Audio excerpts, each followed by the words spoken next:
Imagine you're staying at a hotel in Los Angeles. You turn on the tap to brush your teeth, and the water comes out with a strange color. It smells odd. The pressure feels wrong. You think nothing of it. Maybe it's just the pipes. But what if I told you that for over 3 weeks, dozens of guests at the same hotel were drinking, showering, and bathing in water that was shared with a dead body floating just above them? This is not a horror movie. This happened. This is the real story of Elisa Lam, a 21-year-old college student from Vancouver, Canada, who checked into the Cecil Hotel in Los Angeles in late January of 2013 and was never seen alive again.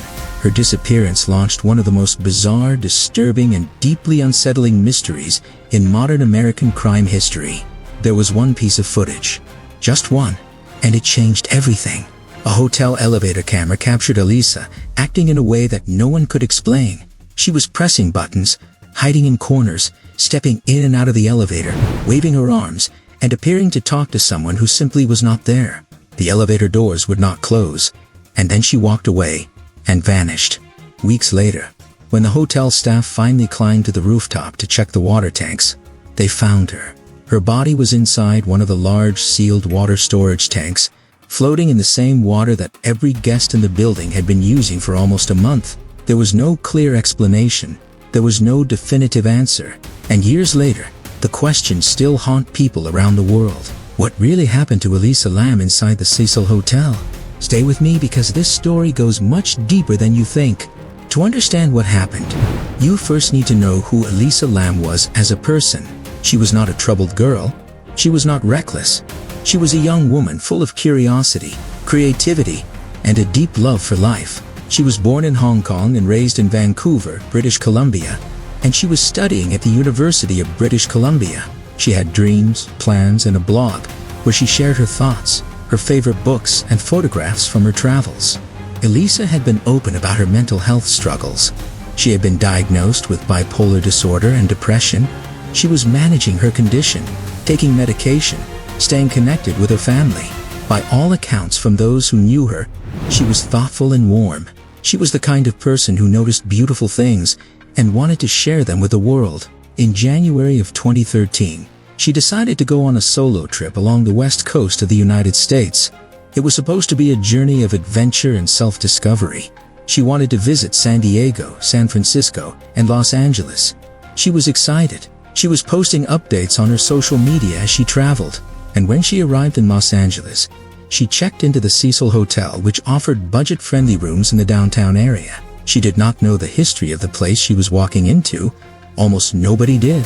The Cecil Hotel was opened in 1927. When it first opened its doors, it was meant to be a respectable mid-range hotel in the heart of Los Angeles. But within just a few decades, it had become something else entirely. It had become a place where darkness seemed to find a home. The hotel sat in an area of downtown Los Angeles that was eventually known as Skid Row, one of the most poverty-stricken and crime-ridden neighborhoods in the entire country. Over the years, the Cecil became a magnet for tragedy. Multiple guests had died by suicide inside its rooms and by jumping from its windows. There were murders connected to the property, and in a detail that sends chills down your spine, serial killer Richard Ramirez, known as the Night Stalker, actually lived at the Cecil Hotel during his killing spree in the mid-1980s. Another serial killer, Jack Unterweger, stayed there in 1991 while allegedly committing murders in the Los Angeles area. The locals called it the Hotel Death. Some staff members who worked there for years would talk about the energy of the place in hushed tones. Something always felt off. Something about the dim hallways, the cramped elevator, the heavy silence of the upper floors. But none of that history was printed on the booking page. And so Elisa Lam arrived, suitcase in hand, completely unaware. Elisa checked into the Cecil Hotel on January 26, 2013. She was initially placed in a shared dormitory-style room, the kind common in budget accommodations. But within a day or two, she was moved to a private room. The staff said it was because other guests had complained about her behavior, that she was acting somewhat erratic and strange. The details of exactly what happened in those early days are fuzzy, but what we know is that by the time she disappeared, she had been at the hotel for just under a week. She was still posting on social media. She was still in contact with her parents back in Vancouver. She visited a bookstore. She seemed to be enjoying her trip, at least on the surface. There were no obvious signs that anything was about to go terribly wrong. And then, on February 1st, 2013, she simply stopped responding. She stopped calling home. She stopped posting. And she was gone. Her parents, frantic with worry, contacted the Los Angeles Police Department. She was reported as a missing person. Officers came to the Cecil, searched her room, found nothing unusual. A K-9 unit was brought in. The search turned up no leads. Detectives interviewed staff and guests. Nobody had seen anything suspicious. Nobody had seen her leave. She had just disappeared, like smoke in the air. About 2 weeks into the investigation, the Los Angeles Police Department decided to release a piece of surveillance footage to the public. They were desperate for leads, and they hoped someone watching might recognize something or someone.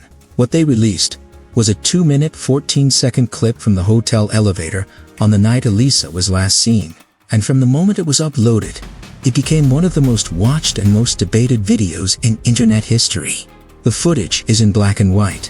The elevator is small and bare, and then Elisa walks in. She is wearing a red hoodie, black pants, and her dark hair falls around her face. She presses several floor buttons, one after another, and then she steps back and waits. The doors do not close. She moves to the corner of the elevator, pressing herself against the wall, her body language tense, her head moving as if she is watching something, but there is nothing there. Then she steps forward, leans out of the elevator into the hallway, looks left and right, then retreats back inside. She does this more than once. Each time, she leans out slowly, carefully, as if she is afraid of something lurking just out of frame. Then she steps fully out into the hallway. She stands there. She looks both ways again. She appears to talk, her mouth moving, her hands gesturing. She raises her hands, and her fingers move in a way that some people described as fluid, almost dreamlike, as if she is talking to someone, as if she is responding to something. But the hallway is completely empty. She walks just out of frame briefly, then comes back into view near the elevator entrance. Her body language keeps shifting, one moment seeming calm, the next seeming fearful. Finally, she walks away down the hallway and disappears from view. And here's the detail that broke millions of people's brains after she walks away. The elevator doors finally close. They had been open the entire time she was inside, even when she pressed buttons, even when she waited. It was as if the elevator itself was refusing to let her go. People watched that clip over and over. They slowed it down. They enhanced it. They argued about every second of it. Was she playing a game? Was she terrified? Was she experiencing a mental health episode? Was she on drugs? Was someone chasing her? Was something, not someone, the thing she was afraid of? Nobody had an answer, and the police were no closer to finding her. As the weeks went on and no leads came in, the case took on a strange, sorrowful energy. Elisa's parents had flown to Los Angeles. They were meeting with police, pleading for answers, going on the news. The stories spread across social media like wildfire. People from across the country, and even across the world, became obsessed with the case. True crime forums filled up with theories. Reddit threads with hundreds of thousands of views emerged overnight. Everyone had a theory. No one had an answer. Meanwhile, inside the Cecil Hotel, something was quietly wrong with the water. Guests staying there during those weeks began to notice it. Some said the water from their taps tasted strange. Others said it had a dark color, almost brownish at times. Some guests said there was low water pressure. A few complained at the front desk. One guest told reporters that she had been brushing her teeth and washing her face with it every day. She found out what was in the tanks, and she broke down in tears on camera. She could barely speak, but none of the complaints prompted anyone to check the rooftop water tanks. Not yet. The hotel staff assumed it was a plumbing issue. It was a big old building. Plumbing problems were not unusual. So the days passed. The water ran, and Elisa remained where no one thought to look. It was February 19, 2013, 19 days after Elisa was last seen. A hotel maintenance worker climbed up to the roof to investigate the ongoing complaints about the water pressure and the discoloration coming from the taps. The rooftop housed 4 large black water storage tanks. They supplied water to the entire hotel. The worker opened the hatch on one of the tanks and looked inside. What he found will never leave him. Floating inside the tank was the body of a young woman. She was fully clothed. Her clothes were floating around her. Some of her belongings, a room key, items from her pockets, were found floating alongside her. The water was the same water that every guest in the hotel had been drinking, the same water they had been showering in, the same water they had used to make coffee in their rooms every single morning for almost 3 weeks. The coroner was called. The body was identified as Elisa Lam. Her parents were notified. The cause of death was ruled as accidental drowning. The manner of death was listed as accidental, with a note that her bipolar disorder was a significant contributing condition. There were no signs of trauma on her body, no defensive wounds, no evidence of a struggle. The toxicology report showed her prescribed medications were present, but at levels that seemed inconsistent. Specifically, her antipsychotic medication was below the expected therapeutic range, which some experts interpreted as a sign that she may not have been taking it consistently in the days before her death. But here's the thing that stopped everyone cold. The water tanks on the roof were locked. They were not easily accessible. Getting to the roof required going through a door that was alarmed. Getting into the tank required climbing up the side and lowering oneself through a small opening at the top. The hatches were described as heavy and difficult to open from the inside. So how did a young woman alone at night end up inside a sealed water tank on the roof of a hotel, with no signs of a struggle, and with the hatch found closed above her? The official conclusion was accidental death, linked to a mental health crisis. And this explanation, while deeply sad, is not impossible. People experiencing severe bipolar episodes or psychotic breaks can exhibit extremely disorganized behavior. They can do things that seem completely illogical to outside observers. The strange movements in the elevator could have been symptoms of a manic or psychotic episode. The fact that she was not taking her medication at therapeutic levels supports this idea. Under a severe episode, it is possible she climbed to the roof in a confused state, somehow got into the tank, and was unable to get out. But the people who reject this theory ask a very simple question. How? How did she get through the alarmed roof door without triggering any recorded alarm response? How did she climb into a tank that most adults would struggle to access? And if she somehow got inside, why could she not get out? The opening was described as large enough for a person to fit through. If she fell in by accident, why was there no sign of a struggle on the tank's interior edges? Why were her belongings neatly gathered inside with her, rather than scattered across the roof? Then there is the foul play theory. And this one is darker and harder to ignore. The Cecil Hotel, even in 2013, was not a safe place. It had a history of violence, drugs, and criminal activity. Could someone have followed Elisa? Could someone have been watching her? The elevator footage shows her clearly afraid of something. She was looking for something, or someone, in that hallway. Could she have been running from an attacker who was later clever enough to conceal all evidence of their involvement? The coroner's report did not find evidence of assault, but the body had been in water for nearly 3 weeks, which would have degraded much of that evidence. And then there is the third angle, the one that millions of people around the world have quietly considered but rarely say out loud. The unexplained angle. The Cecil Hotel's history of death and darkness.